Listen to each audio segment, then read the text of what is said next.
Assalamualaikum warahmatullahi wabarakatuh. Perkenalkan, saya Hananto Trianggoro, mahasiswa Institut Teknologi PLN. Pada kesempatan kali ini, saya akan mencoba menyampaikan materi mata kuliah Operasi Sistem Tenaga Listrik dengan judul Pengaturan Tegangan dan Alokasi Daya Reaktif dengan dosen pengampu Bapak Rio Afrianda. Di sini sudah tertampil gambar animasi untuk penyaluran tenaga listrik dari pusat pembangkit seperti PLTA, PLTU, PLTP, PLTG, dan lainnya. Dari pusat pembangkit, energi listrik dibangkitkan oleh generator dan memiliki output tegangan antara 6-24 kV yang selanjutnya akan terhubung oleh transformator untuk dinaikkan tegangannya menjadi 70-500 kV pada saluran transmisi. Setelah itu, dari saluran transmisi ada yang secara langsung dimanfaatkan dan diturunkan tegangannya menjadi 150 kV untuk kebutuhan industri. Sedangkan untuk kebutuhan jaringan distribusi dari saluran transmisi tegangannya diturunkan oleh transformator menjadi 20 kV. Untuk jaringan distribusi ada yang secara langsung dimanfaatkan untuk kebutuhan bisnis pada tegangan 20 kV. Untuk kebutuhan rumah ataupun jaringan tegangan rendah dari transformator distribusi, tegangan diturunkan menjadi 380 volt atau 220 volt untuk fasilitas publik maupun konsumen pada setiap rumah. Pada proses penyampaian atau penyaluran tenaga listrik terjadi beberapa perubahan tegangan dan alokasi daya reaktif, maka memerlukan beberapa komponen peralatan dan pengaturan. Untuk pengaturan tegangan dan alokasi daya reaktif pada sistem tenaga listrik ada beberapa cara yang dapat dilakukan, yaitu antara lain pengaturan eksitasi pada generator pembangkit, switching saluran transmisi, pengaturan melalui tap changer pada transformator, flexible alternating current transmission system atau FEX. Kemudian dari jenis-jenis FEX diantaranya terdapat pengaturan melalui shunt kapasitor yang dipasang pada pusat beban tertentu, dan juga ada static var kompensator atau disingkat FSC. Proses pengaturan eksitasi pada generator di pusat pembangkitan tenaga listrik. Suatu sistem akan mempengaruhi tegangan dan keluaran generator pada pusat pembangkit listrik. Daya reaktif keluaran generator ini juga akan terpengaruh. Agar tegangan dan daya reaktif keluaran generator tetap stabil sesuai dengan keperluan sistem, maka perlu adanya pengaturan eksitasi generator, yaitu melalui peralatan Automatic Voltage Regulator atau yang disingkat dengan AVR. AVR akan mengatur keluaran generator melalui eksitasi generator dengan menaikkan atau menurunkan penguatan eksitasi generator pada pusat pembangkit listrik yang terhubung dengan sistem tenaga listrik.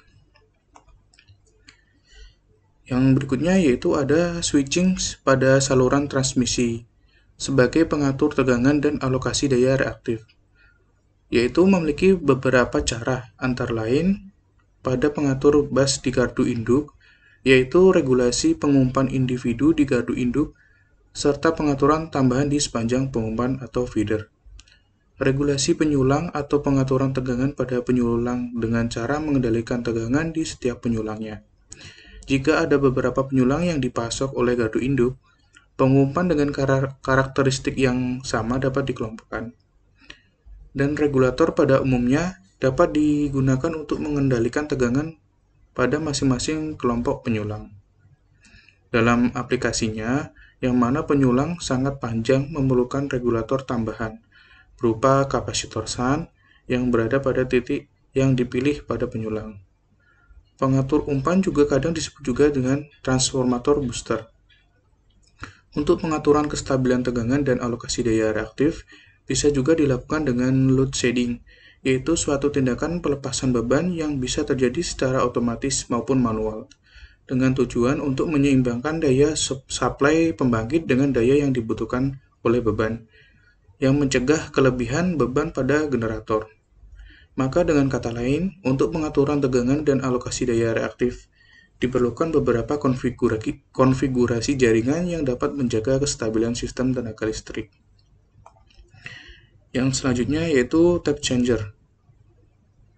Tap changer yaitu perubahan pembandingan transformator untuk mendapatkan tegangan operasi sekunder yang lebih baik dari tegangan jaringan primer yang berubah-ubah.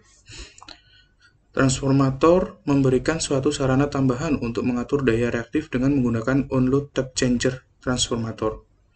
Posisi tiap-tiap transformator bukan merupakan sumber daya reaktif, tetapi posisi tap changer transformator mengubah impedansi jalur yang dilalui daya reaktif, sehingga akan mempengaruhi aliran daya reaktif.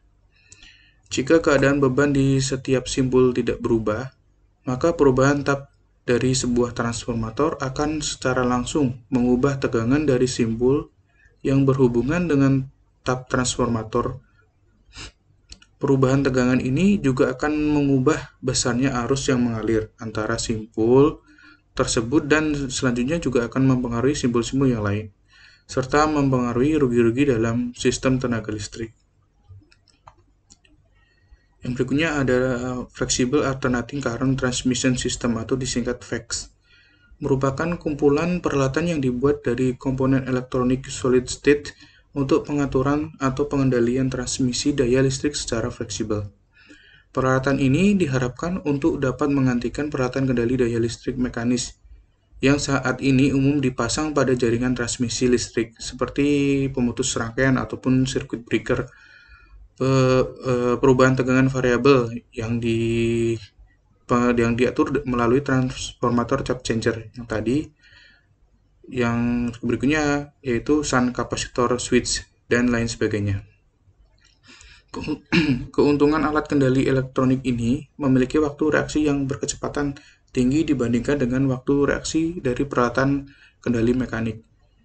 Peralatan kendali mekanik pada umumnya menjadi aus atau wear out, sehingga penggunaannya perlu dibatasi. FACS ini dapat memanfaatkan jaringan transmisi daya listrik secara fleksibel pada tingkat yang dekat dengan batas panas atau thermal limit transmisi secara aman dengan menghindari kemungkinan terjadinya kelebihan beban atau overload.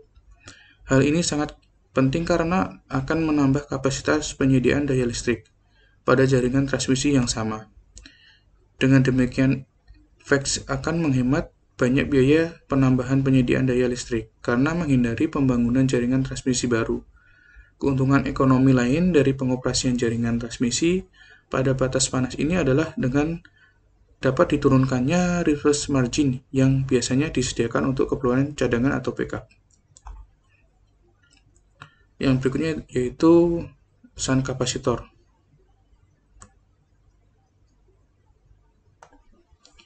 Pembangkit daya reaktif pada perencanaan daya dan penyalurannya ke beban yang sangat jauh itu merupakan hal yang tidak ekonomis, tetapi dapat dengan mudah ditangani oleh kapasitor shunt yang ditempatkan pada pusat beban.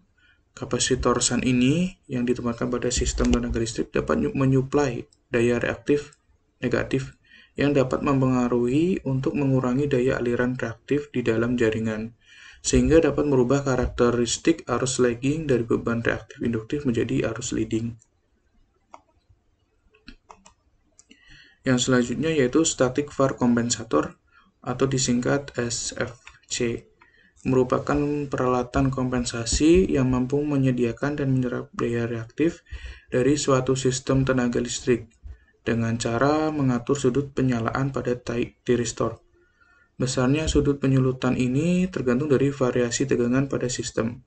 Dengan kata lain, semakin besar var reaktif yang dibutuhkan, maka sudut penyulutan akan semakin kecil. SFC ini berfungsi untuk mengatasi permasalahan penurunan tegangan dan rugi-rugi daya pada sistem tenaga listrik.